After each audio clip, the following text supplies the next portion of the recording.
Halo guys, kembali lagi bersamaku. Saat ini merupakan kontenku yang kelima karena sebelum-sebelumnya saya jarang upload. Mungkin karena ada beberapa pekerjaan yang di kantor yang tidak bisa ditunda. Oke, kembali lagi ke kontenku. Aku kali ini akan membahas mengenai berhenti mencari validasi pada orang lain. Mungkin teman-teman yang baru melihat kontenku, aku sebenarnya ingin membuat suatu challenge pada diriku sendiri, yang mana setiap aku membuat konten, aku ingin berprogres 1% untuk memperbaiki diriku supaya aku lebih baik daripada sebelumnya. Oke, kali ini kita membahas mengenai validasi. Tentu mencari validasi itu sesuatu hal yang wajar pada saat ini, terutama generasi anak muda, Gen Z, Gen milenial yang sangat dekat dengan media sosial.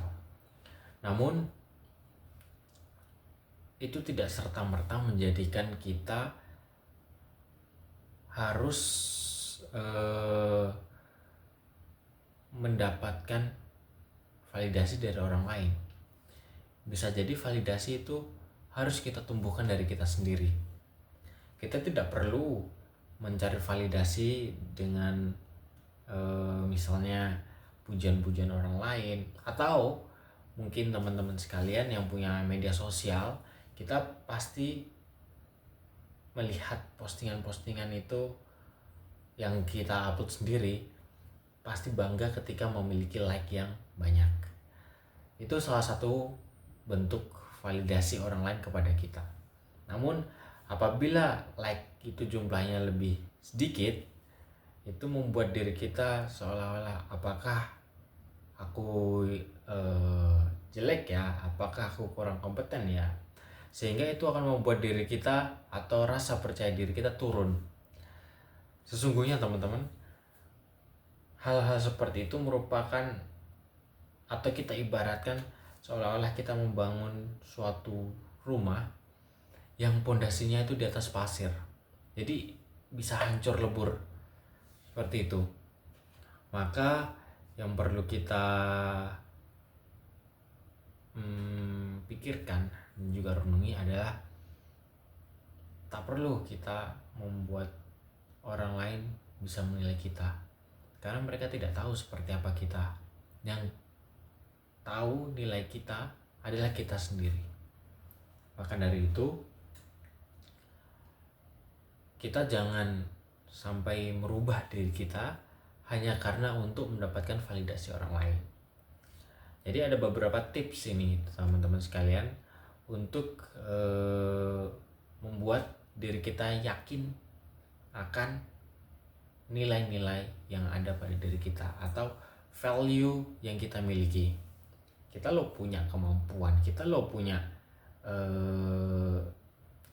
skill, atau mungkin kita memiliki paras yang cantik atau tampan dari masing-masing orang yang melihat.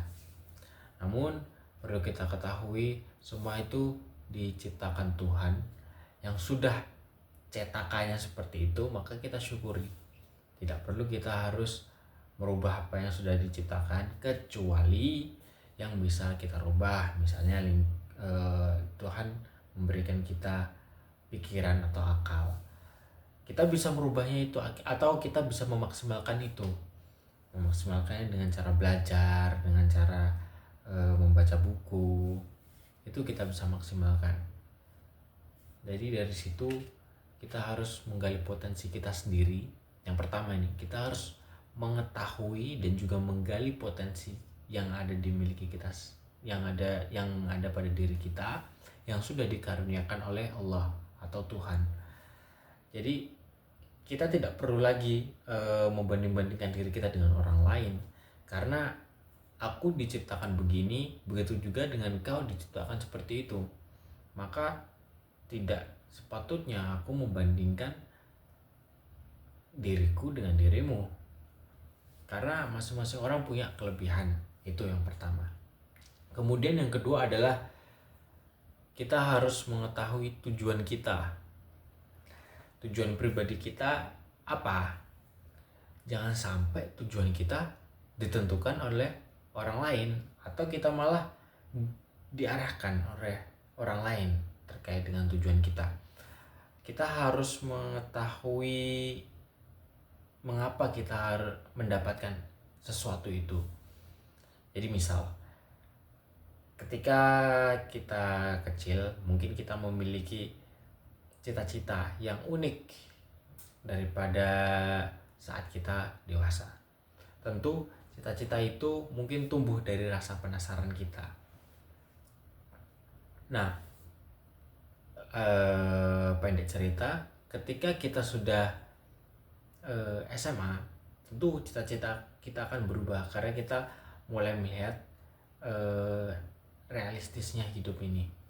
Namun yang perlu kita ketahui, saat kita beranjak di SMA itu kita sudah mengetahui tujuan kita. Saya mau jadi seperti apa?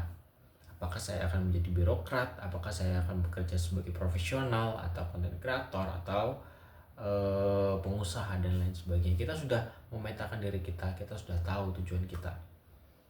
Jadi ketika kita sudah tahu tujuan kita, ada orang yang bilang, kamu gak usah jadi seperti itu deh, nanti gajinya kecil. Kamu gak usah jadi seperti itu deh, risikonya besar. Hal-hal tersebut yang bersifat eksternal membuat diri kita akan merubah tujuan kita. Gak perlu kita dengarkan orang lain selama kita memiliki tujuan yang konkret dan bisa kita ukur apakah kita bisa menerimanya, apakah kita bisa mencapainya. Seperti itu.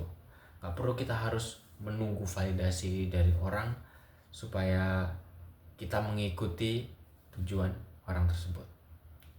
Kemudian yang ketiga adalah mengapresiasi diri kita sendiri.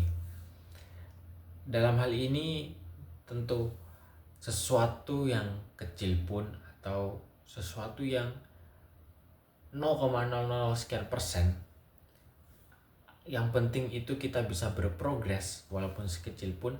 Kita patut mengapresiasi diri kita sendiri karena dalam hal ini akan membuat kita memvalidasi diri kita sendiri bahwa saya punya value, saya ingin membangun motivasi diri saya sendiri. Dari situ kita perlahan-lahan menumbuhkan rasa kepercayaan pada diri kita sendiri, pada kemampuan kita sendiri tanpa harus mendapatkan validasi dari orang lain. Oke, mungkin segitu aja dari saya. See you next content.